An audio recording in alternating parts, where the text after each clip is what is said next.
जी नाजरीन, खबर शामिल करते हैं स्पेन से, जहां से अवाम की आवाज़ सोशल मीडिया पाकिस्तान के प्लेटफॉर्म से हमें अपडेट कर रहे हैं मुमताज़ मल्होत्रा।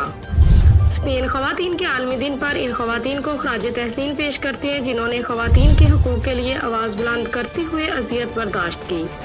इन ख्यालात का इजहार प्यामे अमन स्पेन के सदर और बैनुल मज़ाहिब अहम आहंगी में गोल्ड मेडल हासिल करने वाली सियासी और समाजी पाकिस्तानी नसाद स्पेनिश जोसेफिन क्रिस्टिना और समाजी वुमेन सिल्वाया ने मीडिया से गुफ्तगू करते हुए किया।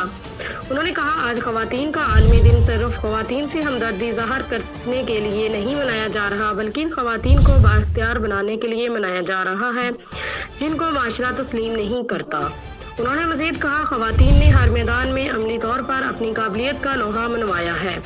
उन्होंने कहा कि खवातीन को चाहिए कि वो अपने हकूक़ के लिए हर अमली मैदान में जदोजहद जारी रखें ताकि माशरा में अपना मुकाम हासिल कर सकें। उन्होंने जोर देकर कहा कि वक्त की अहम ज़रूरत है कि खवातीन को हर मुकाम पर इज्जत दी जाए ताकि हम मुल्क मज़ीद तरक्की कर सके।